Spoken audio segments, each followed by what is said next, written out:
Oke Bunda, waktu sudah habis. Gimana Bunda? Apakah sudah?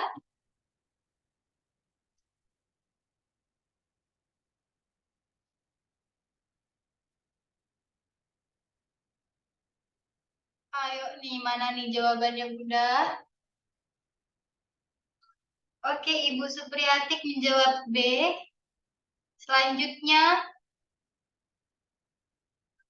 Ibu Zulfa menjawab A. Ibu Marisa menjawab B.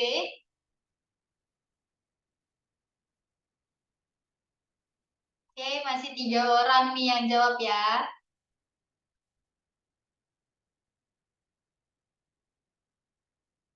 Coba Bunda-Bunda yang lain.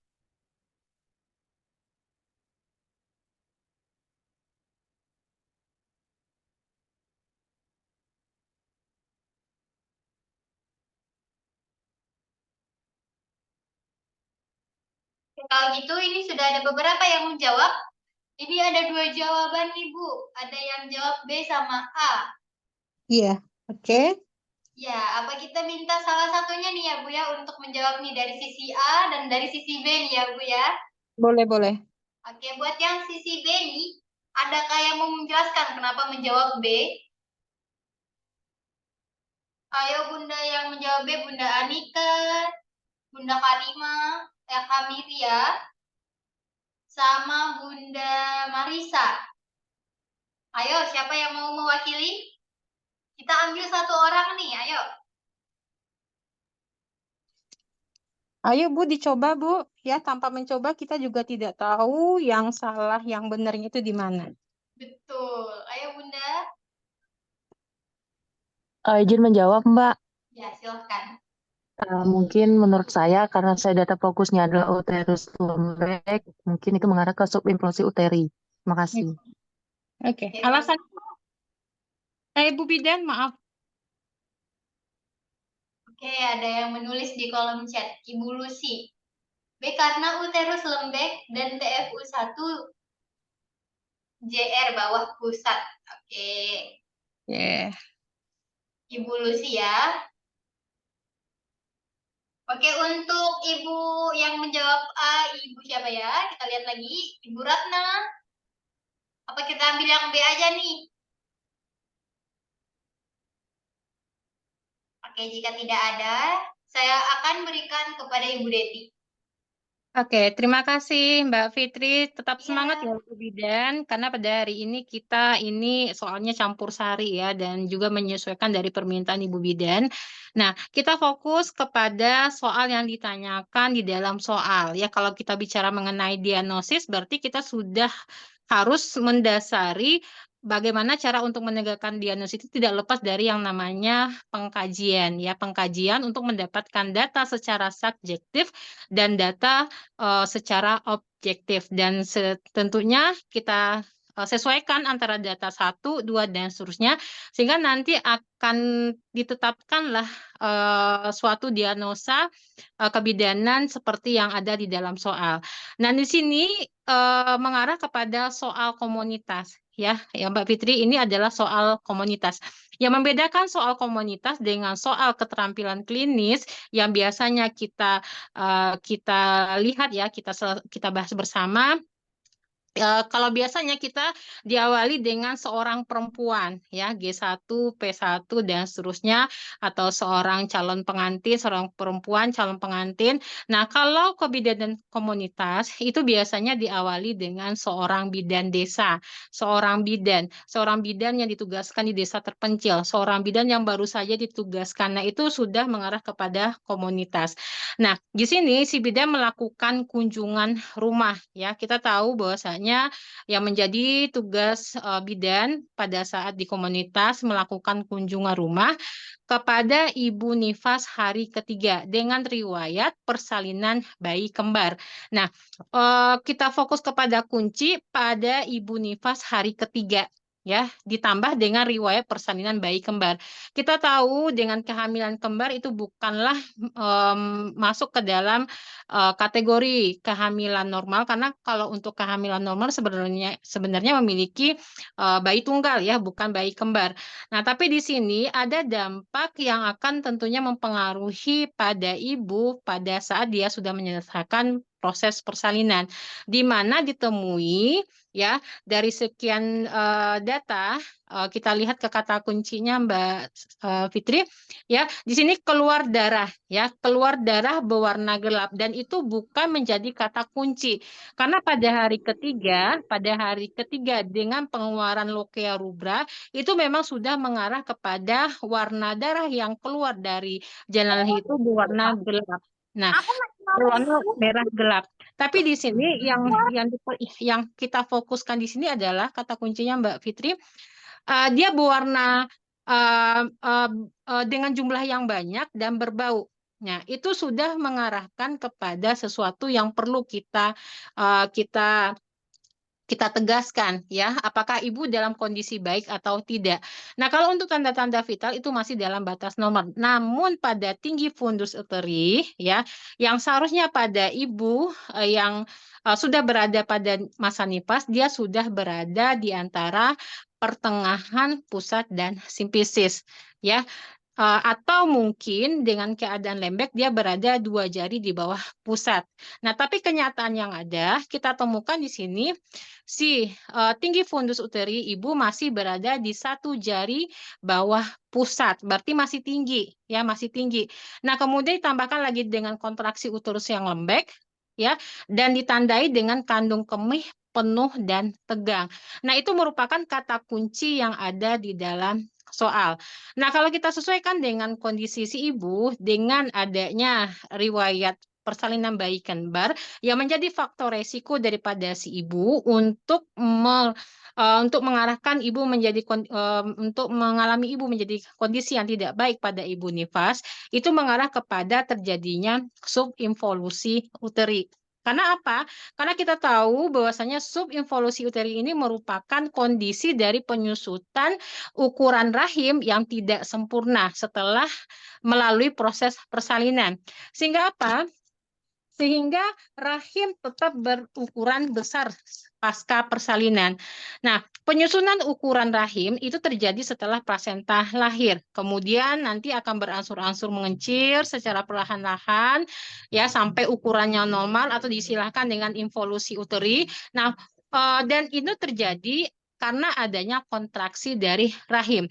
Nah, pada subinvolusi rahim ini ataupun uterus yang terjadi di dalam soal, justru penyusutan itu tidak terjadi sebagai mestinya seperti yang normal. Yang biasanya kalau pada batas hari ke-10 itu sudah ada penyusutan daripada ataupun pengembalian daripada uterinya. Nah, jadi seorang perempuan itu akan mengalami subinvolusi uteri bila ukuran rahimnya itu tidak mengecil setelah persalinan, ya. Yang biasanya itu memang sering terjadi pada ibu yang mengalami pasca persalinan yang berusia antara 18 sampai 40 tahun. Nah, bagaimana proses penyusutan daripada ukuran rahim? Nah, kita tahu bahwasanya secara normal, Mbak Bocor, ukuran rahim itu akan meningkat, ya, ukuran rahim akan meningkat seiring. Oke, saya bisukan. Oke. Nah, secara normal ukuran rahim akan meningkat dengan seiring pembesaran ukuran janin dalam rahim. Mbak, soalnya Mbak Fitri. Oke. Nah, jadi perubahan hormon yang terjadi selama kehamilan tentunya akan turut mempersiapkan rahim untuk si janin. Ya, tidak hanya untuk si janin saja, tapi juga terjadi pada lapisan rahim yang menebal, kemudian adanya pembuluh darah yang melebar, kemudian ditambah lagi dengan rahim yang membesar ya, berkali lipat dibandingkan dengan ukuran normalnya. Dan diharapkan dengan kondisi yang seperti itu, si janin dapat tumbuh dengan normal dan memperoleh nutrisi yang adekuat. Namun setelah terjadi proses persalinan, tentunya rahim itu akan kembali ke ukuran dan kondisi semula seperti sebelum kehamilan. Walaupun proses itu berlangsung selama beberapa minggu, ya, di mana ukuran dan berat rahim itu akan mulai berkurang secara perlahan-lahan, ya, secara alamiah. Yang ukuran rahim mengecil, ya, biasanya dalam waktu rentang sampai 6 minggu, setiap harinya akan menyusut dan menyusut kira 1 atau 2 senti hingga mengecil ke bentuk semula. Nah, kalau seandainya penyusunan rahim itu akan lebih cepat, tentunya akan terjadi apabila ibu menyusui. Jadi, dengan ASI eksklusif otomatis itu sangat mempengaruhi dari proses percepatan dari pengembalian involusi uteri tadi. Ya, karena dari proses menyusui itu dapat menimbulkan terjadinya kontraksi pada rahim yang tentu akan membantu terjadinya penyusutan rahim. Nah, sekarang pertanyaannya, apa sih yang menjadi penyebab dari subinvolusi uteri ini? Yang pertama, rahimnya meregang, ya, akibat dari kehamilan 2 janin atau lebih, ya, atau yang kita namakan itu adalah kehamilan kembar. Kemudian yang itu pun ada di dalam soal, kita temukan kata kuncinya di dalam soal. Kemudian persalinan SC, kemudian kehamilan yang berulang, kemudian adanya mioma, yaitu pertumbuhan tumor jinak dalam rahim, ya ibu-ibu. Kemudian adanya peradangan pada rahim, ya, atau disilahkan dengan endometritis, kemudian infeksi rongga panggul, kemudian prolaps rahim, itu juga sangat mempengaruhi terjadinya subinvolusi uteri. Nah, kemudian yang menjadi faktor risiko, ya tadi, ya, proses persalinan yang lama atau terjadinya distosia, ya, kandung kemih penuh, ya, dengan air sani, itu kita temukan di dalam soal. Dan kalaupun nanti ibu mengalami infeksi selama kehamilan, itu juga bisa ditularkan pada bayinya. Kemudian tambah lagi dengan beberapa faktor yang mempengaruhi. Jadi berdasarkan dari kata kunci yang ada di dalam soal, dan kemudian ditambah lagi dengan penjelasan yang saya sampaikan tadi, maka jawaban yang tepat itu adalah subinvolusi uteri, di mana terjadi penyusutan ukuran rahim yang tidak sempurna setelah proses persalinan. Nah, bagaimana dengan pilihan jawaban yang lainnya seperti infeksi nifas?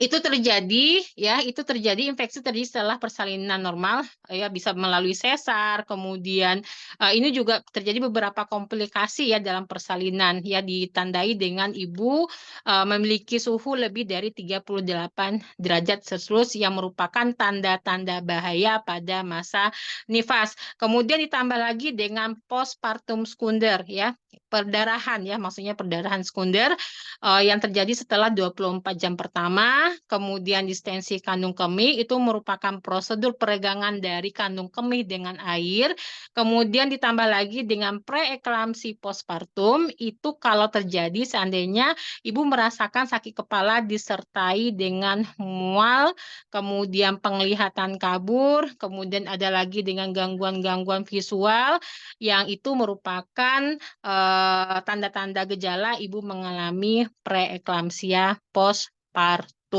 Walaupun memang sebagian besar dari kasus preeklamsi postpartum ini terjadi dalam waktu 48 jam setelah melahirkan, namun kondisi ini terkadang berkembang hingga sampai 6 minggu setelah ibu melahirkan. Begitu Mbak Fitri jawabannya. Jadi jawaban yang tepat itu adalah subinvolusi uteri atau penyusunan daripada uteri yang tidak sempurna. Oke, baik, terima kasih Bu. Oke, gimana Bunda, bisa dipahami? Bunda-bunda gimana nih? Bisa kan dipahami ya? Bisa Mbak Fit. Oke, aduh lembut banget nih suaranya. Kita lanjut ya ke soal berikutnya nomor 2. Siap-siap ya Bunda. Oke, 1, 2, 3. Silakan Bunda.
Oke, baik Bunda, silakan yang sudah menjawab. Waktunya sudah habis, sekarang waktunya kita mencari alasan dari para bunda-bunda yang menjawab nih. Oke, ternyata ada yang beda ya.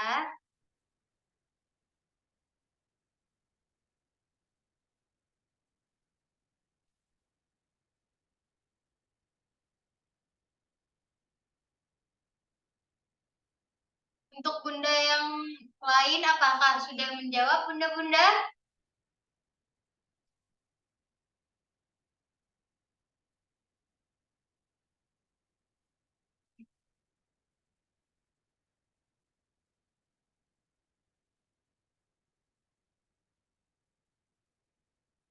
Oke, kalau gitu saya akan bertanya untuk bunda-bunda yang menjawab B, adakah alasan kenapa menjawab B dan kenapa menjawab A? Dari tadi jawabannya A sama B nih ya Bu ya. Sama nih, sama soal nomor 1 nih. Ayo Bunda yang mau memberikan alasan. Ayo Bu Bidan, semangat. Nah, ini memang agak-agak susah nih Mbak Fitri karena kita bicara konseling ya, komunikasi dan konseling yang kita lakukan kepada si ibu, sehingga pada akhirnya apa yang kita sampaikan bisa diterima oleh ibu dengan baik, sehingga pada akhirnya dia mau mengikuti apa yang menjadi saran dari kitanya. Oke, ini Bu Lucy mengetik lagi nih. Oke, dia Oke. jawab di kolom chat nih. Gak apa-apa, saya bacain deh. Ibu Lucy menjawab karena bidan kompeten memiliki ketelitian dan jeli menilai akar masalah. Oke, itu untuk Ibu Lucy. Oke, kalau gitu satu orang nih dari Bu Lucy ya, udah satu orang. Kalau gitu saya berikan ke Bu Deti lagi karena bunda-bunda masih malu-malu nih untuk memberikan suaranya. Oke, ya. Oke, kita fokus kepada soal yang diminta ya. Nah, berdasarkan dari kata kunci terlihat di sini. Oke, bentar. Kayaknya ini kalau tidak salah. Oke. Oh, ini kayaknya optionnya, oh nantilah ya. Yang penting jawabannya, Ibu, saya takut ini optionnya beda, saya ketik di belakang, ya. Tapi sebenarnya jawabannya sudah jelas ya. Saya takutnya nanti salah lagi ngetik ya. Nah, eh, di sini kita lihat kata kuncinya. Kata kuncinya itu adalah, kita lihat di sini Ibu berada pada Ibu Nifas hari ke-6, ya. Dia datang ke TPMB, ya. Sekarang, kalau sekarang namanya TPMB ya, Bu Bidan ya. Jadi nggak ada PMB lagi ya, PMB lagi praktek mandiri bidan, tapi sekarang adalah tempat praktek mandiri bidan. Dia mengeluh ya kan bayinya sering sekali dimintai susu, apalagi itu terjadi pada malam hari dan sudah pasti ibu merasa lelah ya karena pola istirahatnya pada malam hari itu berkurang ya, tidak teratur lagi ya. Nah, di sini adalah kata kuncinya. Ya, kata kunci yang kita temukan di dalam soal. Ya, kata kuncinya itu adalah dengan keluhan bayinya sering sekali bisa disusui, kemudian ditambah lagi dengan ibu merasa lelah. Nah, pada soal dia minta itu adalah respon bidan. Respon kita terhadap kondisi daripada si ibu dengan ibu yang sering bangun malam karena bayinya minta disusui. Nah, kita tahu ya, apapun yang dikeluhkan ataupun yang disampaikan oleh si ibu yang memiliki bayi dengan kondisi yang seperti ini, kita harus yang namanya mendengar. Apapun itu bentuk yang disampaikan oleh si ibu, kita harus mendengar, ya. Jadi siapa yang tidak tahu dengan aktivitas mendengar, kita semuanya tahu, tapi mendengar seperti apa? Nah, secara definisi, mendengar itu merupakan suatu aktivitas yang sehari-hari dilakukan oleh setiap orang antara kita dan si pasien. Pindah slide-nya, Mbak. Namun jangan salah ya, terkadang aktivitas yang kita lakukan dengan mendengar itu banyak yang tidak efektif. Sehingga pada akhirnya apa? Menyebabkan hilangnya beberapa informasi yang penting. Malahan justru salah persepsi ya, atau miskomunikasi. bagi kita pada akhirnya nanti untuk menjadi seorang konselor, ya pada saat kita memberikan konseling, dengan mendengar saja, itu merupakan kemampuan kita dalam menjadi seorang konselor, ya, dengan yang menjadi bagian dari keterampilan kita pada saat kita mendengarkan apa yang dikeluhkan oleh si ibu. Nah, secara profesi, seorang konselor dia harus mampu untuk memberikan layanan kepada si ibu yang mengalami kesulitan dalam mencarikan solusi. Ya, tidak hanya solusi saja tentunya. Menetapkan pilihan, kemudian mengambilkan suatu keputusan, kemudian itu juga berhubungan dengan kehidupan ataupun pengembangan diri yang ada di ibunya. Keterampilan mendengar itu merupakan keterampilan dasar bagi kita untuk menjalankan fungsi kita sebagai seorang bidan. Namun di sini kita tentunya harus memperhatikan durasi pada saat kita melakukan konseling karena nanti akan memberikan kebosanan kepada si ibu. Biasanya kalau secara konsep teorinya ya kita hanya diberikan kesempatan 20%, ya, sedangkan si ibu itu biasa diberikan sebanyak 80%. Jadi kita sifatnya hanya mendengar saja. Kemudian ibu mengutarakan semua apa yang dia rasakan. Jadi kesimpulannya apa? Waktu konseling itu hanya digunakan untuk mendengar dalam porsi yang sangat besar oleh seorang konselor untuk menggali informasi daripada si ibu. Pindah slide-nya, Mbak. Jadi pada akhirnya apa? Mendengar adalah kegiatan yang sangat dinamis dengan proses mendengarkan secara aktif percakapan dengan kita sebagai bidan dan si ibu sebagai orang yang mendengarkan. Yang dituntut adanya konsentrasi. Konsentrasi si ibu pada saat dia menyampaikan informasi dan konsentrasi kita untuk mendengar aktif untuk memahami apa yang disampaikan oleh si ibu. Tidak hanya sekedar isi pembicaraan ataupun yang disampaikan oleh si ibu atau pesan yang disampaikan ke kitanya, dan kemudian juga kita harus memahami perasaan si ibu pada saat dia menyampaikan informasi tersebut. Tanpa memiliki keterampilan mendengar yang baik, tujuan yang diharapkan dari sebuah proses konseling tentunya tidak akan berhasil. Jadi, keterampilan mendengar itu merupakan keterampilan yang sangat mendasari kita untuk menjadi seorang konselor. Nah, sekarang kita fokus kepada jawabannya, ya. Jawabannya apa? Mendengar dengan empati. Ya, mendengar dengan empati itu merupakan bagian cara kita untuk mendengarkan apa yang disampaikan oleh si ibu. Ya, jadi pada akhirnya apa? Kita mendengar sesuatu untuk memahami perasaan ibu, memahami kebutuhan si ibu, dan tentunya kita juga harus memahami keinginan daripada si ibu.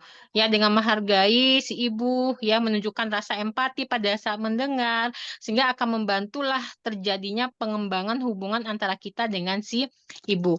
Nah, kemudian kita fokus kepada jawaban dengan option A. Dengan option Mbak kembali pada soal. Nah, Ya, baik. di sini oke, saya takutnya salah optionnya. Di sini B ya. Nah, jadi jawabannya itu adalah B. Ya.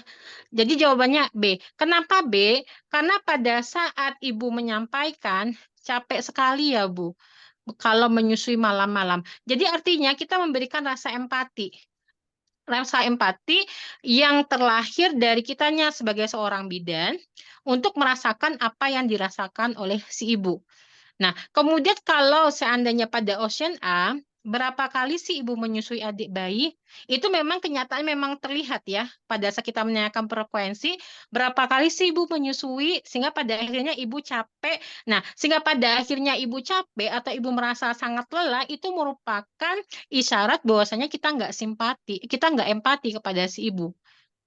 Nah, itu untuk alasan tidak menjawab A. Kemudian bagaimana dengan option C? Dengan selain ASI, apalagi sih yang ibu berikan padanya atau pada si janin? Itu pada si bayi ya, bukan si janin. Nah, itu juga fakta, itu merupakan fakta. Karena apa? Karena kenyataannya ibu tetap memberikan ASI secara eksklusif, tapi di sini juga mengarahkan tidak adanya rasa empati dari kitanya sebagai seorang bidan. Sehingga pada akhirnya kok bisa ibu capek sih, yang diberikan kan hanya ASI saja, tidak diberikan yang lainnya. Nah, seperti itu gambarannya. Kemudian untuk option D, kenapa tidak memilih option D? Dengan banyaknya bersyukur, ya banyak banyak bersyukur ya Bu, kurangi mengeluhnya. Ya, itu kesannya ya kita tidak menghargai pengorbanan ibu. Yang penting bersyukur saja, sehingga pada akhirnya kita berada pada menghakimi ibu, pada kondisi kita menghakimi dengan keadaan ibu sekarang. Kemudian tambah lagi dengan jika bayi tidak merasa kenyang, mungkin ASI-nya sedikit, Bu. Nah, itu juga dikondisikan pada ibu dengan menghakimi. Ya, kita menghakimi bahwasanya ini Bu, karena ibu malas sehingga pada akhirnya ibunya sedikit, ASI-nya sedikit. Kita tahu bahwasanya ASI itu banyak produksinya ASI kalau seandainya adanya isapan. Tapi pada akhirnya itu tidaklah baik untuk menyampaikan kalimat seperti itu karena mengarah kepada kita menghakimi si ibu.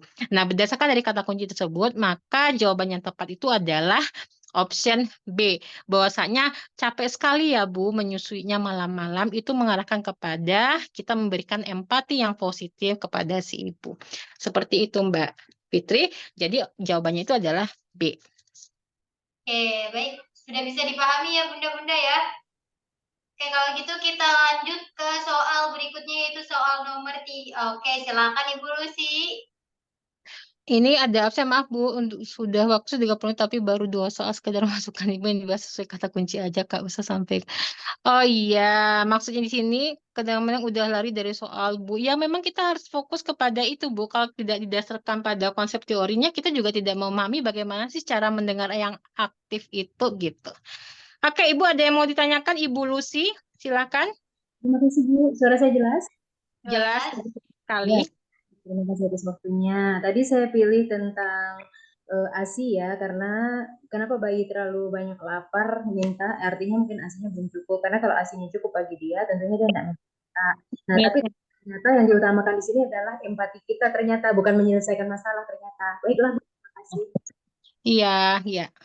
Karena di sini sifatnya kita baru mendengarkan, Bu, mendengarkan secara baik sehingga pada akhirnya kita memposisikan apa yang dirasakan ibu juga kita juga merasakannya sehingga pada akhirnya akan lanjut kepada intervensi ataupun asuhan yang kita berikan setelah itu. Oke. Berarti di soalnya itu mesti di pertanyaannya mesti ditambah Bu sebagai ini pendengar yang baik, sikap kita harus memberi tanggapan apa. Berarti mungkin itu Bu di Ya. pertanyaan. Oke, kita kembali kepada soal kan sudah terjelas Bu, soalnya bahwasanya bagaimana sih respon kita sebagai seorang bidan terhadap respon bidan apakah yang paling tepat yang dilakukan pada kasus tersebut gitu. Itu sudah mengarah kepada tanggapan kita menjadi seorang bidan untuk memberikan sesuatu yang terbaik kepada si ibu. Ya, respon gitu. Respon-respon itu kan dalam bentuk empati, simpati dan seterusnya. Gitu Ibu bidan. Oke? Kalau kita menyatakan capek sekali ya Bu menyusui malam-malam, itu kira-kira menyelesaikan masalah nggak Bu? Apa Bu? Kalau kita mengatakan capek sekali ya Bu menyusui malam-malam, itu kira-kira menyelesaikan masalah nggak Di sini bukan Bu tentang kerewelan bayinya? Karena kemungkinan Oke, di sini kita di sini posisinya kita merespon apa yang dirasakan oleh si ibu karena bagaimanapun ibu tidak akan bisa membiarkan bayinya itu menangis sehingga menangis dengan apa kita tidak bisa membiarkan apa ya kita tidak bisa dengan ibu dengan kondisi si bayi yang ingin disusui ya disusui otomatis secara naluri sebagai seorang ibu dia juga merasa nggak nyaman ya dengan si bayinya menangis kemudian dia juga merasa lelah. Nah, respect itu harus kita berikan pertama kali kepada si ibu Bu yang mengkomunikasikan. Tapi di sini sebenarnya bukan untuk menyelesaikan masalah, tapi di sini kita merespon dulu. Nanti pada akhirnya baru nanti kita berikan berupa informasi kesehatan, pendidikan kesehatan untuk memahami ya menyusui secara terus tentunya juga akan berpengaruh kepada psikologi ibu dan memenuhi nutrisi ataupun cairan kepada si bayi. Ya, gitu Ibu. terima kasih Bu. Iya. A B C kuncinya itu adalah keluhan baiknya saling minta disusui, dan kemudian karena dia sering otomatis akan mempengaruhi pola istirahat ibu juga masih terganggu gitu. Nah, mungkin untuk lebih memahaminya mungkin kita review lagi untuk teorinya terkait dengan komunikasi dan konseling pada dalam pelayanan kebidanan khususnya dalam hal menyusui. Oke, Ibu, ada lagi yang mau kita bahas, Ibu, sebelum kita pindah ke soal berikutnya? Jadi intinya di sini, Bu, keterampilan kita mendengarkan apa yang disampaikan oleh si ibu pada kondisi yang dialaminya itu merupakan hal yang sangat penting bagi kita untuk menjadi seorang bidan. Karena apa? Karena pada saat kita memberikan konseling, mendengar dan mempelajari dengan kondisi itu merupakan konselor yang menunjukkan bahwasanya kita memahami perasaan daripada si ibu. Namun tidak menghakimi, itu intinya. Ya, memahami pada kondisi ibu, serta tidak menghakimi kondisi ibu pada saat itu. Itu intinya, Bu, kata kuncinya. Oke, baik. Terima kasih, Bu. Iya, mohon maaf ini sebelumnya. Ibu Deti mohon izin tolong di-mute semua dulu ya, Bu. Siap. Udah, Mbak? Oke, kalau tidak ada yang mau ditanyakan, kita pindah ke soal berikutnya. Silahkan, Mbak. Iya, baik. Iya, sebelumnya saya minta maaf ya, Bunda. Tadi ada sedikit gangguan dari anaknya Ibu Supriyati. Gak apa-apa. Lagi belajar dedeknya. Oke, kita lanjut ya. Oke. Siap? 1, 2, 3.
Oke, waktunya sudah habis ya. Mohon maaf agak lebih sedikit. Ayo, Bunda-bunda mana jawabannya nih?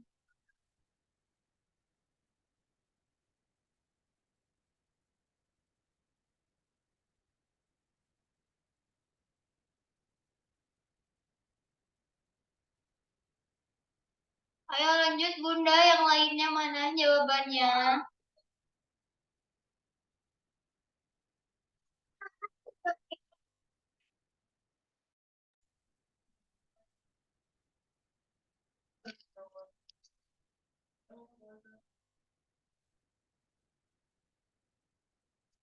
Oke, jikalau ada ibu bidan yang sudah bisa dan yakin untuk menyampaikan argumennya, kenapa menjawab option A, B, C, D, ataupun E?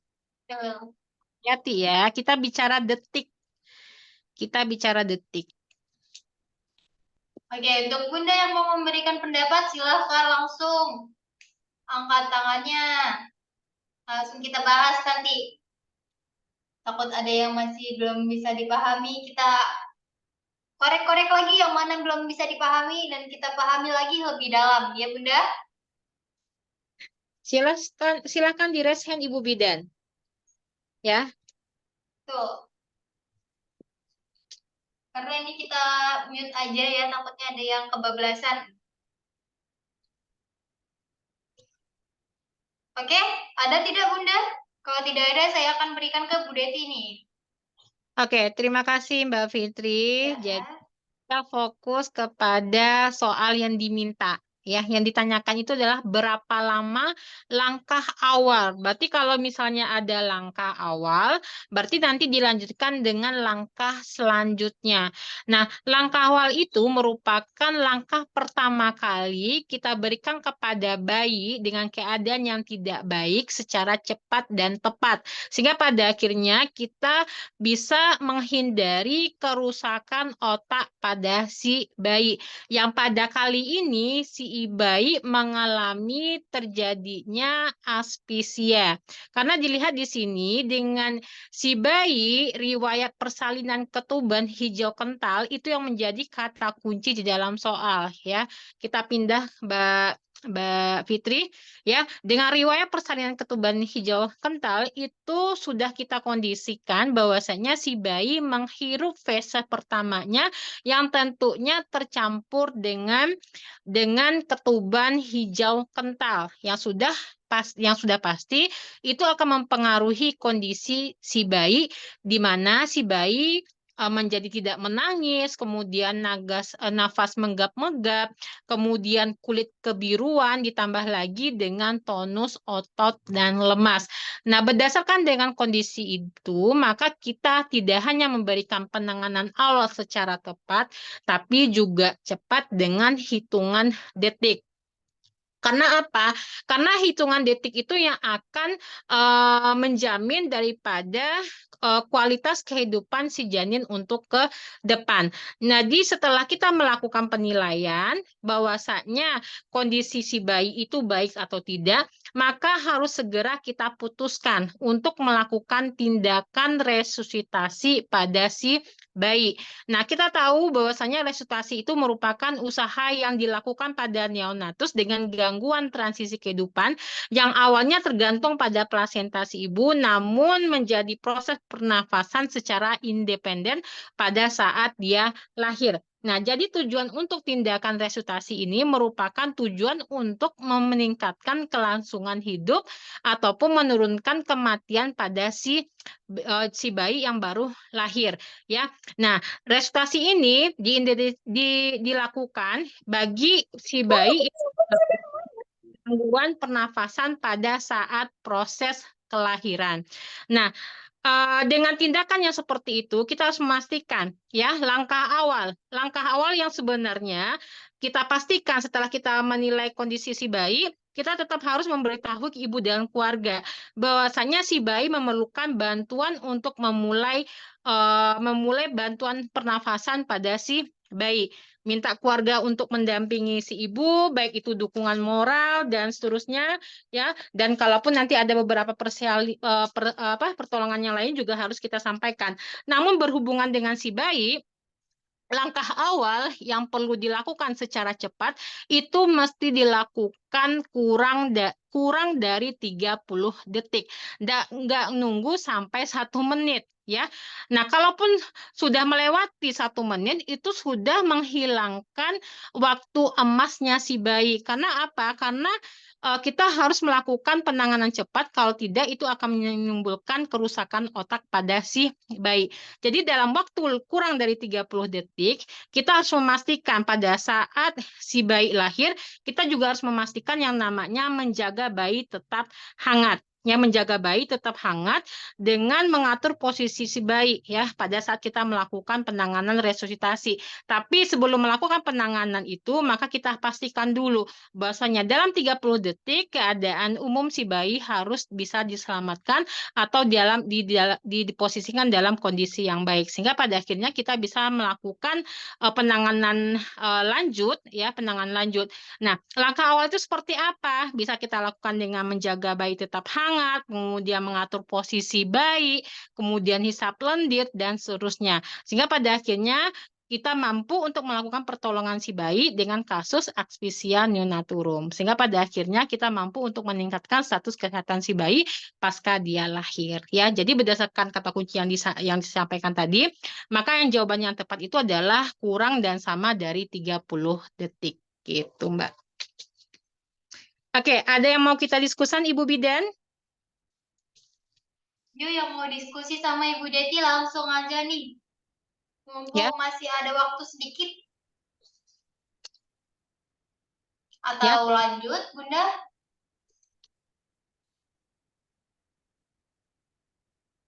Oke. Ini Sepertinya. sebelum kita melakukan ventilasi ya Bu ya. Jadi kita pastikan dulu keselamatan daripada si bayi dalam kurang waktu 30 detik. Oke. Karena tidak ada hal yang perlu kita diskusikan, kita lanjut ke soal berikutnya. Silakan Oke. Ibu Fitri. Baik, siap-siap ya Bunda. 1, 2, 3.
Oke Bunda, waktunya sudah habis. Sekarang kita lihat jawaban Bunda-Bunda ya. Ayo Bunda. Ini kompak nggak nih? Udah dari awal udah kompak nih ya. Oke, ini seharusnya sudah menjadi lebih baik lagi nih Mbak Fitri. Betul. Ya, karena respon kita terhadap kondisi yang dialami oleh si ibu. Oke, siap. Masih seragam ya jawabannya. Oh, masih ada yang beda ya? Ya, masih ada yang beda nih. Ibu Ratna. Ya, jawabannya D. Boleh silakan Ibu Ratna yang menjadi alasan atau Ibu Sriyanti ya, Iya, Sriyanti. betul. Jawabannya D. Ya, nanti kita minta juga argumen dari Ibu Bidan yang menjawab E. Betul. Oke Bunda, untuk yang menjawab D, Ibu Sriyanti atau Ibu Ratna, silahkan diberikan alasan sedikit saja Bunda. Halo Bunda. Kalau tidak ada, saya minta ke yang E dulu Bunda. Oke Bunda, untuk Bunda yang menjawab bagian E, silahkan Bunda diberikan alasan kenapa menjawab E.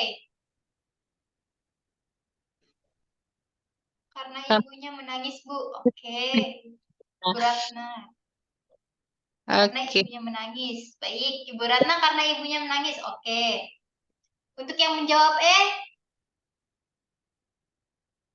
Karena mungkin ibunya menangis itu karena keadaan payudaranya itu lembek loh Mbak Fitri. Yang seharusnya kan kita berpikir bahwa konsepnya kalau payudaranya padat, keras, itu sudah menandakan aksinya banyak gitu ya. Tapi justru di sini ibu menangis karena payudaranya kok lembek gitu ya. Dan merasa juga asinya kurang. Itu sebenarnya kata kuncinya loh Mbak. Tinggal jawabannya lagi. Ya. ini Jawaban. kita langsung kasih ke Bu Deti aja ya, karena tidak ada yang merespon ya. Mungkin masih ada kesibukan di tempat kerja ya. Ya, oke. Ini juga mengarah kepada jawaban yang diminta ya. Soal kita fokus pada soal masih respon, kita masih bicara mengenai respon yang terjadi pada Ibu Nifas hari ke-21. Jadi kalau kita bicara mengenai Ibu Nifas di hari ke-21, harapannya memang tidak ada masalah lagi terkait dengan pada saat Ibu menyusui bayinya. Ya, ibu menyusui bayinya. Namun kenyataan yang ada, kita temukan ibu justru menangis ya dengan payudaranya lembek, kemudian merasa ASI-nya juga kurang. Padahal kalau kita lihat dari keadaan payudara si ibu tidak mengalami masalah ya. Payudaranya masih simetris ya, kemudian puting susu juga tidak lecet ya. Tapi di sini dikarenakan payudaranya menjadi lembek, itu justru memberikan rasa tidak nyaman kepada si ibu karena dia konsepnya di sini adalah kok ASI saya kok masih berkurang padahal sejak kehamilan si ibu juga sudah karena pada saat proses kehamilan itu sudah ada produksi ASI-nya ya. Kemudian tambah lagi dengan isapan si bayi, justru itu akan membantu proses peningkatan produksi ASI dan proses pengeluaran daripada si ASI. Tapi dikarenakan psikologis ibu yang melihat, loh kok payudara saya lembek. Nah, itu yang akan memberikan respon dari kitanya. Bagaimana kita memberikan respon yang baik kepada si ibu dengan kondisi si ibu, sehingga pada akhirnya ibu tidak berpikir negatif lagi dengan keadaan yang sedang dialaminya. Nah, dalam teknik konseling itu kita berupaya untuk membangun rasa percaya diri kepada si ibu. Dengan kita mendengarkan secara baik, secara aktif, tentunya kita dituntut untuk memberikan respon yang baik, sehingga pada akhirnya pada saat ibu mencurahkan apa yang dirasakannya, dia juga akan memberikan segala sesuatu informasi yang penting, sehingga kita memahami apa yang menjadi pembicaraan daripada si ibu, dan kita mampu untuk memahami perasaan yang dialami oleh si ibu. Nah, keterampilan yang mendasari dari kita sebagai seorang pendengar, ya baik itu dengan memberikan konseling, kemudian memahami perasaan si ibu, kita juga harus mampu menyimpulkan apa yang dirasakan ataupun yang disampaikan oleh si ibu. Nah, teknik konseling ini dinamakan adalah teknik cognitive diffusion. Artinya kita berupaya untuk membantu mengembangkan lagi atau menumbuhkan lagi rasa percaya diri daripada si ibu terhadap kondisi yang dialami, yang pada saat ini ibu merasa bahwasanya payudaranya itu lembek. Nah, jadi pada akhirnya dengan teknik ini kita berupaya untuk mengurangi pikiran-pikiran negatif yang berkembang di pikiran si ibu dengan cara mengubah secara konteks terkait dengan masalah yang terjadi pada si ibu. Makanya kita sebagai seorang konselor ataupun yang memberikan konseling kepada si ibu perlu untuk memahami ataupun menunjukkan penerimaan terhadap apa yang dipikirkan oleh si ibu ataupun yang dirasakan oleh si ibu, ya, atau kita istilahkan dengan adanya empati tanpa harus menunjukkan persetujuan ataupun ketidaksetujuan atau menghakimi daripada si ibu. Nah, dengan tidak perlu berlebihan ya Bu, itu normal kok. Nah, itu sudah mengarahkan bahwasannya adanya ketidaksetujuan dari kitanya sebagai seorang bidan terkait dengan apa yang dirasakan oleh si ibu. Nah, kemudian jangan khawatir ya Ibu, bayi Ibu akan baik-baik saja. Itu juga termasuk ketidaksetujuan dari kitanya. Kemudian dengan payudara memang sering lembek pada masa ini, pada saat Ibu nifas di hari ke-21. Nah, itu menandakan informasi yang tidak relevan yang seharusnya, kondisi pada payudara menjadi lembek itu merupakan kondisi yang mungkin saja tidak baik. Sehingga pada akhirnya informasi yang disampaikan oleh si ibu tidaklah relevan. Sehingga pada akhirnya kita harus memastikan informasi yang kita berikan itu adalah informasi yang sangat baik, sehingga menumbuhkan rasa percaya diri lagi pada si ibu. Nah, kemudian dilanjutkan dengan jangan menangis Bu. Saya yakin ASI ibu masih banyak. Itu juga merupakan ketidaksetujuan juga atas apa yang disampaikan oleh si ibu. Kemudian dengan saya mengerti Bu, benar-benar sedih karena kondisi yang dialami pada si ibu pada hari ini. Dan itu merupakan kondisi yang prosesnya masuk kepada penerimaan. Kita memahami dan menerima apa yang disampaikan oleh si ibunya.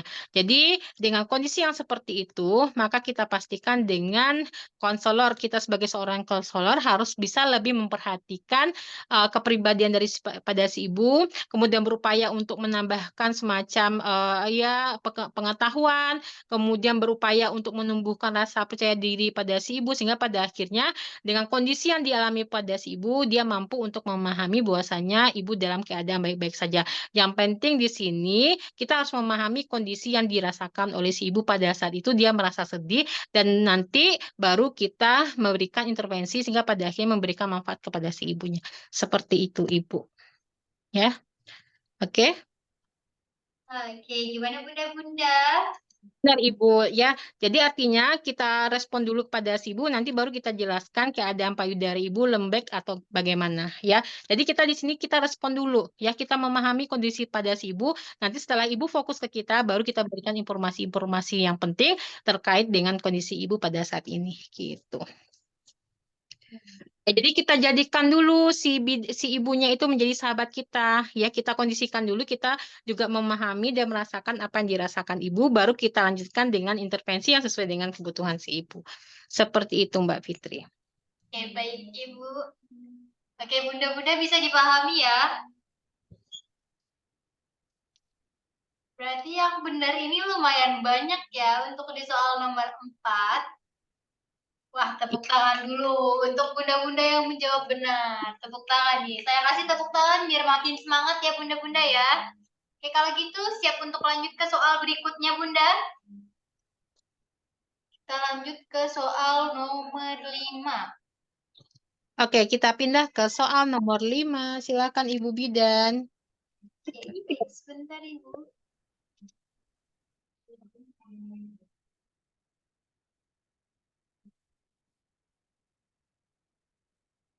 Silakan bunda-bunda.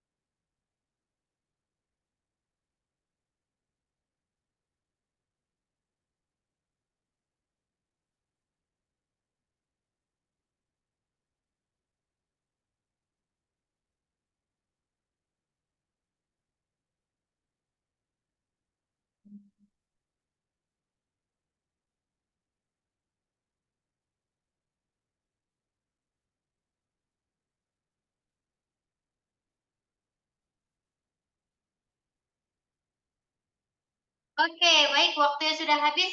Sekarang kita lihat jawaban bunda-bunda ya. Ayo bunda.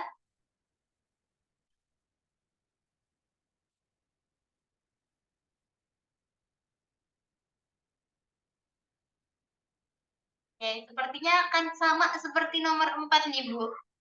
Karena udah mulai kompak lagi. Ayo lanjut bunda, yang lainnya mana nih?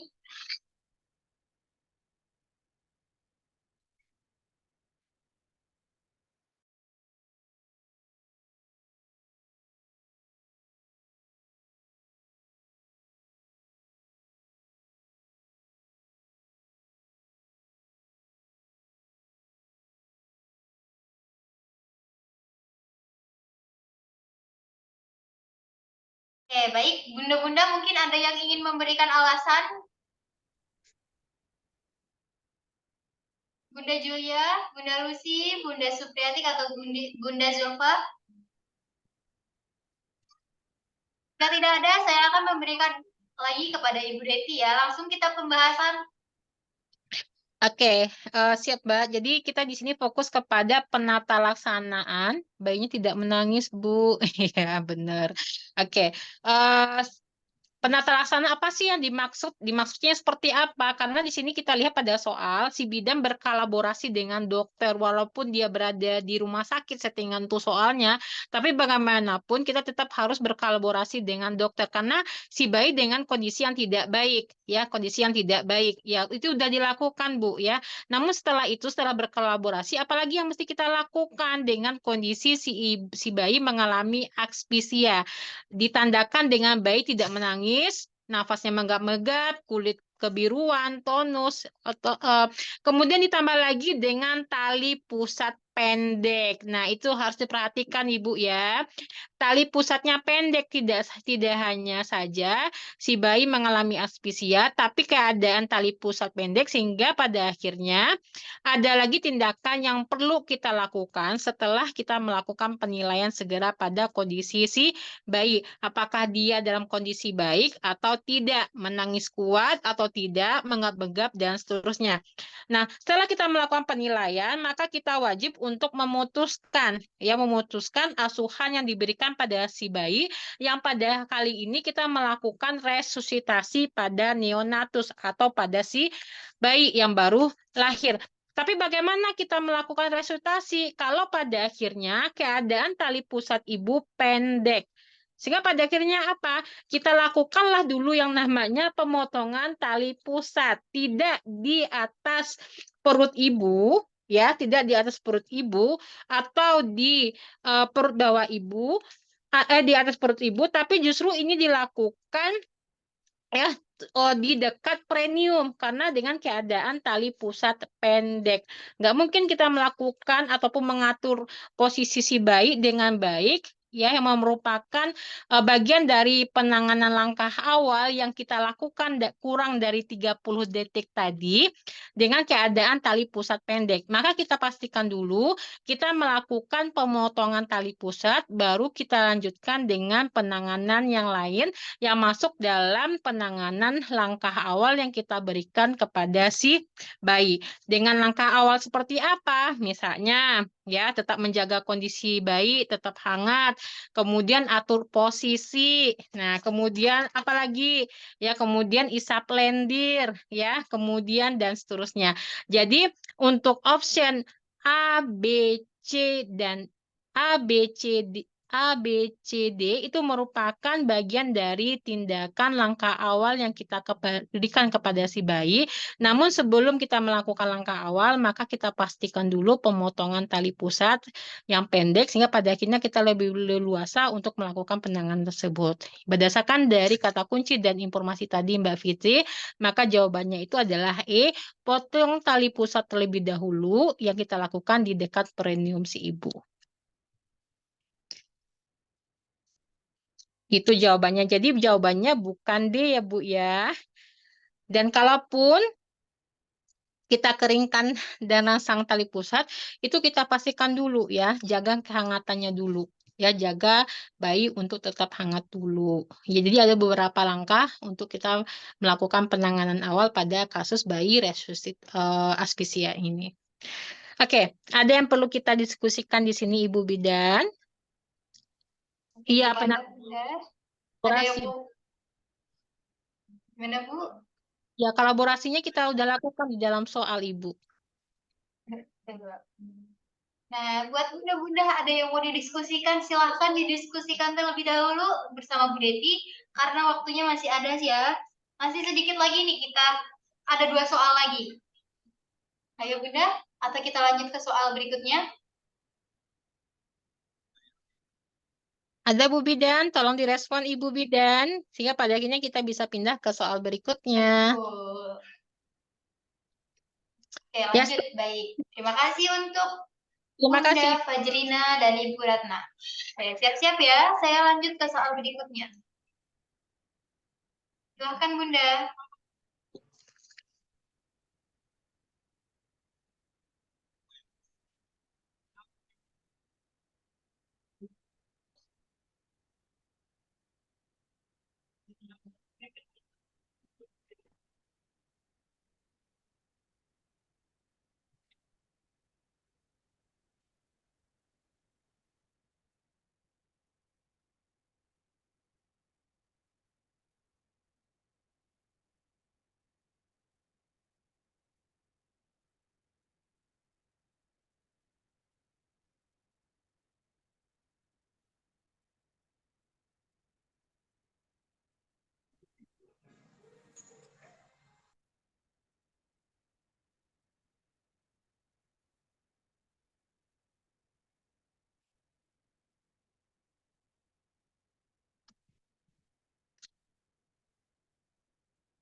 Oke, baik. Waktunya sudah habis, Bunda. Silahkan diberi jawabannya. Langsung kita bahas langsung ya, Bunda ya. Jika ingin memberikan alasan, Bunda, saya bertanyakan lagi nanti. Habis itu berikan alasan, langsung kita pembahasan ya, Bunda ya.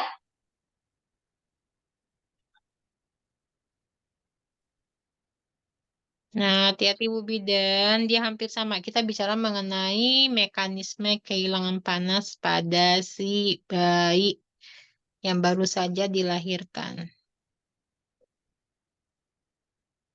Oke, buat Bunda yang ingin memberikan alasan, langsung Bunda. Jika tidak ada, tidak apa, saya akan cari yang lain lagi. Ada Bunda? D semua ya, DC. Iya, kompak nih. Dari Ya Bu, nomor 4 udah mulai kompak ya Bu ya. evaporasi dan konduksi ya. Oke, kalau gitu kita langsung pembahasan ya Bu ya. Silakan Ibu. Oke, terima kasih Mbak Fitri. Jadi kita bicara di sini mengenai mekanisme kehilangan panas pada si bayi yang baru saja dia lahir 1 menit yang lalu. Nah, bicara mengenai kehilangan panas, kita tahu ada beberapa kondisi yang dialami pada saat tersebut. Walaupun dengan kondisi si bayi yang sehat, menangis kuat, bergerak aktif, tidak ada sianosis, tapi justru ini akan memberikan perubahan yang tidak baik karena kondisi lingkungan si bayi yang tidak baik. Nah, kalau kita bicara mengenai lingkungan, ya, bicara mengenai lingkungan di sini, kita tahu bahwasanya si bayi itu lebih rentan mengalami yang namanya hipotermi, ya, berupa gangguan termoregulasi pada si bayi, ya, di mana kondisi si bayi pada saat itu dia mengalami kehilangan suhu, ya, atau terjadi ketidakseimbangan suhu tubuh yang pada akhirnya dia akan lanjut untuk mengarah terjadinya hipotermi ataupun hipertermia, ya, suhu yang tinggi. Nah, bicara mengenai termoregulasi, itu merupakan kemampuan untuk menyeimbangkan antara produksi panas dan hilangnya panas dalam rangka untuk menjaga suhu tubuh dalam keadaan yang normal. Nah, di dalam soal sudah jelas. Di sini kita temukan keadaan yang si bayi yang berada di atas perut ibu, yang seharusnya dia mendapatkan panas daripada si ibu, tapi dengan keadaan telanjang, justru dia mengalami kehilangan panas. Itu yang menjadi kata kunci. Nah, dari beberapa opsi yang ada terkait dengan temperatur tubuh, tentunya diimbangi dengan produksi panas terhadap kehilangan panas yang dirasakan oleh si bayi. Dengan si bayi yang mengalami keadaan telanjang, kemudian kehilangan panas, itu mengarah kepada terjadinya si bayi mengalami hipotermia. Ya, mungkin saja pada saat kondisi ini, suhu tubuh si bayi sudah mulai menurun drastis di bawah suhu normal. Yang biasanya suhunya itu di kisaran di bawah 35 derajat Celcius. Ya, jadi ini sangat disarankan sekali untuk dihindari oleh si bayi. Karena mempertahankan suhu tubuh dalam keadaan rentang normal itu juga membantu metabolisme dan fungsi tubuh. Nah, jadi terjadinya gangguan tadi, terjadinya penurunan produksi panas, atau justru terjadi peningkatan panas yang hilang. Sehingga pada akhirnya, ya, jawaban yang tepat pada soal ini adalah radiasi. Nah, kenapa radiasi? Karena di sini pada saat radiasi ini, kita temukan keadaan si bayi yang telanjang, ya.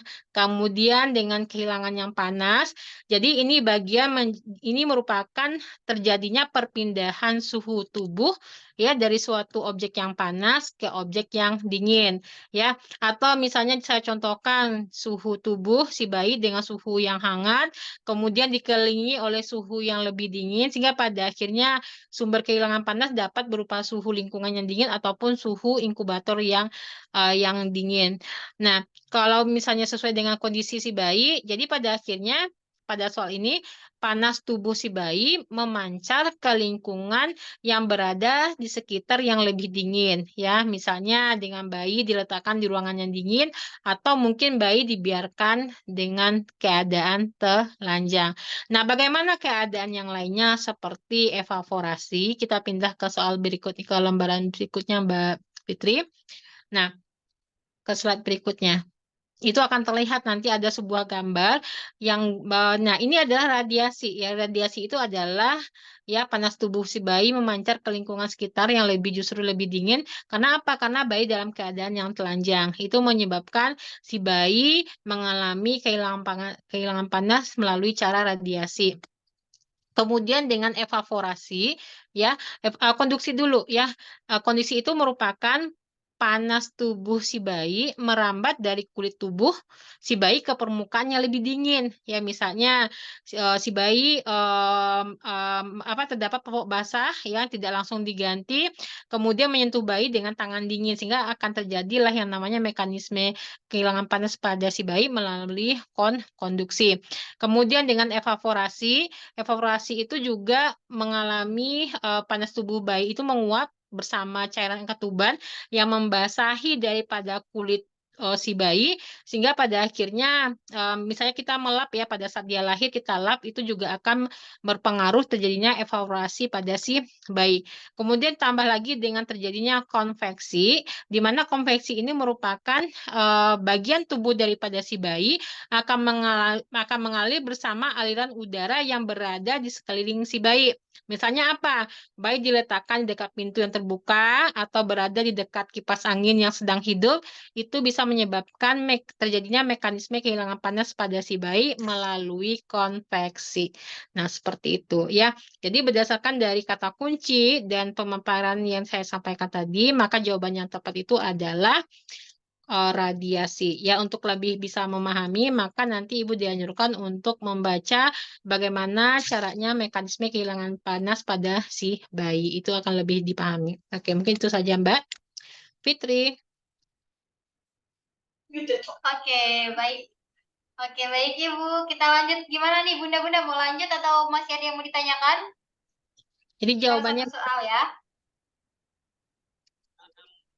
Nah, ini tadi jawabannya A, radiasi.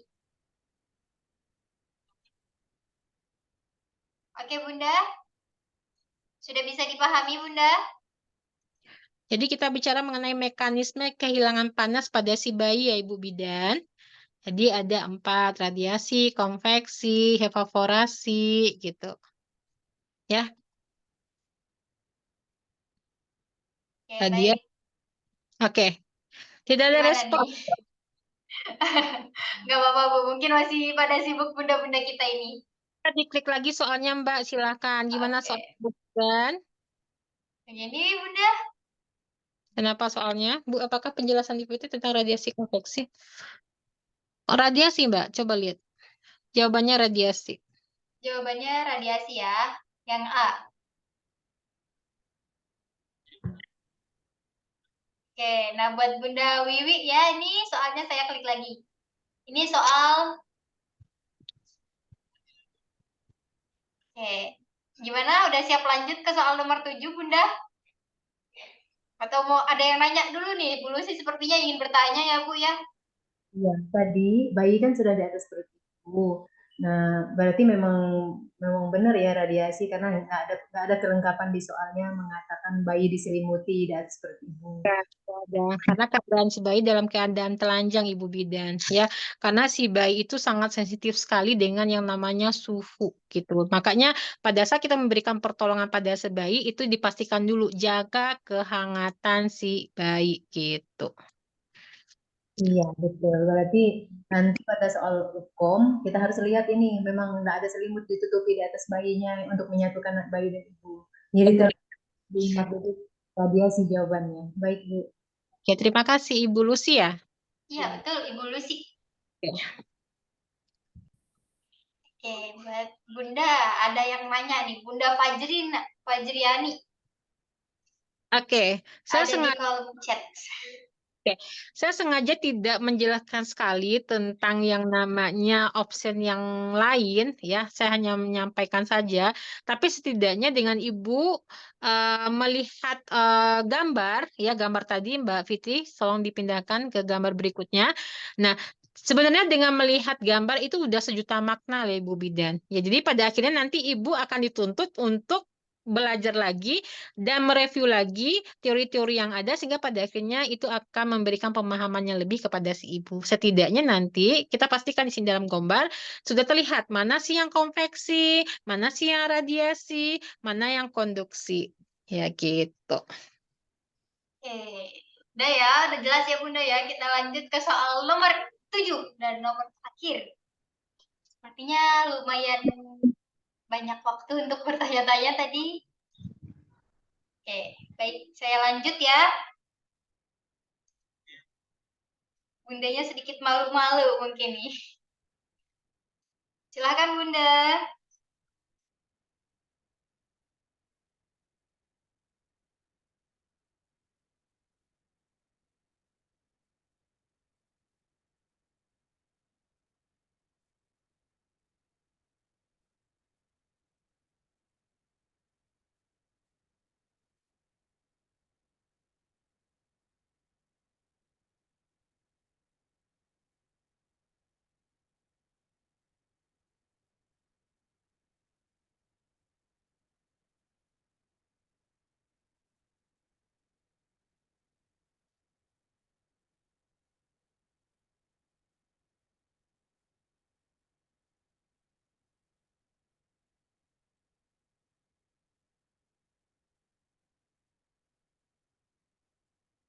Oke, baik ya. Sudah habis Bunda waktunya. Sekarang kita lihat jawaban Bunda-Bunda nih. Apakah kompak lagi seperti jawaban-jawaban sebelumnya? Atau bakalan ada perbedaan lagi? Bunda, ada yang ingin memberikan alasan?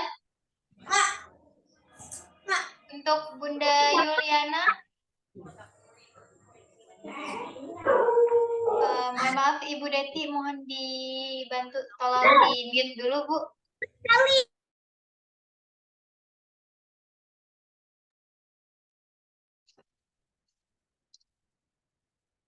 Maaf sebelumnya, maaf. Oke, buat bunda-bunda, jika tidak ada yang ingin ditanyakan, saya akan langsung memberikan ini kepada Ibu Deti ya. Oke. Silakan Ibu. Oke, terima kasih Mbak. Jadi ini bicara mengenai asuhan pasca resusitasi ya, karena di sini kita lihat di sini bahwasanya si bayi baru saja lahir, kemudian sudah dilakukan penanganan, maka asuhan apa sih yang kita lakukan setelah kita melakukan asuhan pasca resusitasi? Nah, kita bicara di sini bahwasanya sudah ada tindakan yang melakukan pencatatan kondisi BBL yang dilakukan pada buku catatan khusus. Nah, jadi pada saat kita memberikan pertolongan ataupun pertolongan proses persalinan tidak hanya saja melengkapi melakukan pendokumentasian pada patograf, tapi juga melakukan pencatatan khusus kepada kondisi si bayi yang mengalami persalinan dengan asphyxia. Nah, pertanyaan di sini adalah informasi penting apakah sih yang ada di buku catatan khusus tersebut? Nah, kalau kita bicara mengenai asuhan pasca resusitasi, ya itu diberikan sesuai dengan keadaan si bayi setelah menerima tindakan-tindakan resusitasi yang kita berikan. Asuhan pasca resusitasi itu bisa merupakan tindakan apakah dia itu berhasil atau tidak tindakan yang kita lakukan. Kalau sudah berhasil, kita jelaskan di buku catatan khususnya. Kalau tidak berhasil, kita jelaskan juga secara kronologis yang sebenarnya kenapa sih dia tidak berhasil. Nah, kondisi di sini kita pastikan bahwasanya kita harus melakukan yang namanya pencatatan. Jadi asuhan pasca resusitasi ini ya dengan tetap menjaga si bayi tetap hangat, kemudian tetap kita lakukan pemantauan bagaimana nafasnya, bagaimana suhunya. Ingat tetap menjaga supaya si bayi tidak mengalami kehilangan panas seperti yang kita bahas sebelumnya. Kemudian tetap melakukan konseling. Konseling artinya kita memberikan segala sesuatu yang dibutuhkan oleh si ibu dan keluarga pada saat dia memberikan asuhan kepada bayi dia sendiri ya. Menganjurkan ibu untuk tetap memberikan ASI untuk memenuhi nutrisi dan cairan, tapi yang selanjutnya kita sebagai seorang bidan tetap mengisi dengan adanya buku catatan asuhan. Nah, berdasarkan dari kata kunci, maka kita pastikan di sini bahwasanya kita melakukan pengisian dengan fokus kepada waktu, langkah, dan hasil daripada resusitasi. Waktunya kapan itu dilakukan, kemudian langkah-langkah apa yang kita lakukan, seperti tadi ya, sudah jelas langkah awalnya seperti apa, menjaga kehangatan, kemudian melakukan isap lendir, kemudian melakukan rangsangan taktil, kemudian melakukan ventilasi, berhasil atau tidak, semuanya kita jelaskan di catatan khusus tadi. Kemudian dipastikan hasil daripada resusitasi juga dijelaskan. Kalaupun berhasil, bagaimana keadaan si bayi? Apakah dia menangis, kemudian bernafas dengan baik, ya setelah langkah awal yang kita lakukan, setelah ventilasi dilakukan, dan butuh pemantauan dan dukungan pada si ibu, itu kita jelaskan di buku khusus tadi terkait dengan resusitasi yang sudah berhasil kita lakukan. Dan kalaupun tidak berhasil, maka kita jelaskan kalau tidak berhasil apa yang kita lakukan? Lakukan rujukan ya setelah dilakukan ventilasi yang berulang, itu juga dia harus dijelaskan secara detail sehingga pada akhirnya pada saat kita melakukan rujukan, informasinya pun sudah jelas dalam bentuk pencatatan khusus tadi. Dan kalaupun gagal, kita jelaskan bahwasanya setelah dilakukan tindakan selama 20 menit di ventilasi, ternyata bayinya gagal untuk bernafas. Nah, itu kita jelaskan juga di buku khusus tadi ya. Jadi berdasarkan kata kunci yang tadi, maka kita pastikan jawabannya itu adalah kita isi waktunya, langkahnya apa, kemudian hasil resultasi apa yang kita berikan kepada si bayi ya. Selain kita tetap melakukan pengisian patograf dan melakukan pemantauan baik pada si ibu ataupun pada si bayi. Gitu, Mbak Fitri. Baik. Terima kasih Bu untuk penjelasannya. Oke, ini Bunda-Bunda udah sampai di terakhir. Apakah Bunda ingin bertanya? Jadi jawabannya tadi apa, Mbak? Ya. Ya, benar. Jawabannya ya. Betul semua ya. Oke, alhamdulillah. Ya, jadi untuk option yang lainnya, apakah itu tempat tindakan, persiapan keluarga, penolong persalinan, alat bahan dan perlengkapan, itu kita lakukan pada saat sebelum kita melakukan asuhan kepada si ibu ya, itu. Asuhan kepada si bayi ya setelah kita melakukan penilaian pada kondisi si janin ataupun si bayi. Oke. Terima kasih Mbak Fitri dan Ibu Bidan. Terima kasih juga nih Bu, materinya lumayan banyak dan lumayan bermanfaat. Nggak lumayan, sangat-sangat bermanfaat buat Bunda-Bunda ya. Oke. Gimana Bunda, ada yang mau bertanya di soal ketujuh dan yang mau bertanya di soal lainnya? Oke, terima kasih Ibu. Ada yang perlu kita diskusikan Ibu Bidan? Jadi harus hati-hati ya Bu ya, jangan sampai terkecoh. Makanya Ibu juga harus memahami kata kunci dan jawablah dengan cepat dan tepat itu sangat penting. Karena waktu yang 180 menit untuk menyelesaikan 180 soal itu bukanlah waktu yang lama, tapi justru singkat. Tanpa kita memahami kata kunci dan apa yang diminta, tentunya akan membutuhkan waktu yang sangat lama untuk berpikir. Makanya selalulah berlatih, ya apalagi di Voko itu sudah menjadi sebuah wadah ya buat kita untuk belajar. Dan jangan lupa ikuti tryout-nya. Betul, jangan lupa ikut tryout-nya juga karena apa? Karena bakalan seru banget nih ngerjain soal bareng bunda-bunda yang lain. Iya, benar Ibu. Jakarta seperti yang disampaikan tadi, berjalanlah di kegelapan sama dengan kita ya. Seperti yang kita lakukan di sini di dalam Zoom, kita bahas semuanya bersama-sama, kita diskusikan. Itu lebih baik daripada kita berjalan sendiri di dalam keadaan yang terang. Justru pada keadaan yang gelap kita bersama-sama berjalan, otomatis akan kita carikan solusinya seperti memberikan solusi ya, artinya di sini berjuang bersama-sama, berupaya untuk menggapai suatu tujuan akan terasa jauh lebih baik daripada kesuksesan, tapi justru kita merasakannya sendiri gitu, Mbak Oke, Fitri. baik. Terima kasih Ibu. Oke, buat bunda-bunda yang mau absen, silahkan isi absennya terlebih dahulu ya. Oke, gimana Bunda?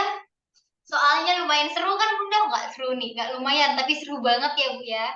Buat Ibu Deti, saya mohon maaf tadi agak belibet-belibet ya Bu ya. Enggak apa-apa. Agak Mungkin grogi.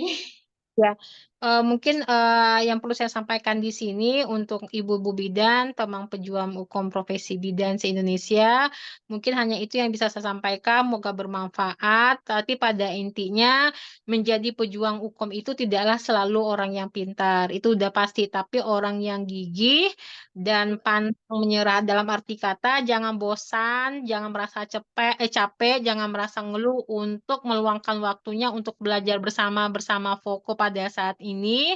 Tapi kalau seandainya tekad kita untuk menjadi seorang yang kompeten ataupun profesional untuk menjadi seorang bidan sudah kuat dan mantap, maka tidak ada kesulitan apapun yang akan menghalangi ataupun menggoyahkan semangat kita untuk menjadi seorang pejuang hukum profesi bidan. Selalu semangat untuk bidan, selalulah belajar bersama Voko untuk menjadi bidan yang kompeten. Terima kasih, semoga bermanfaat dan saya tidak mau ketemu lagi dengan Ibu Bidan dengan harapan Ibu lulus hukum sehingga pada akhirnya Ibu bisa melanjutkan kegiatan yang lainnya setelah mendapatkan predikat BDN-nya ya. Amin. Doanya terbaik banget buat Bunda bidan-bidan ini ya Bu ya. Iya. Oke, untuk Ibu Deti, terima kasih banyak untuk materi malam hari ini. Mohon maaf dari saya apabila saya banyak salah kata nih, Bu. Mohon maaf banget ya buat bunda-bunda juga. Ibu tadi ada mau memberikan sedikit closing statement lagi mungkin? Sudah tadi berjalan di kegelapan bersama lebih baik dibandingkan kita berjalan sendirian di tempat yang terang. Artinya bersama-sama kita untuk menuju kompeten bersama Foko. Oke, buat bunda-bunda jangan bosan-bosan ya buat belajar di Foko dan ketemu sama host-host yang sedikit-sedikit jahil kadang-kadang buat bunda-bunda ini ya. Oke, kalau gitu kita akhiri ya Bu ya untuk pertemuan malam hari ini. Buat bunda-bunda dan Bu Deti selamat beristirahat. Semoga harinya untuk esok hari, hari yang menyenangkan. Terima kasih bunda-bunda. Terima kasih Mbak Fitri. Oke, saya Ya, Mbak. Terima kasih atas perhatian dan antusiasnya. Assalamualaikum warahmatullahi wabarakatuh. Waalaikumsalam warahmatullahi wabarakatuh. Bu Deti.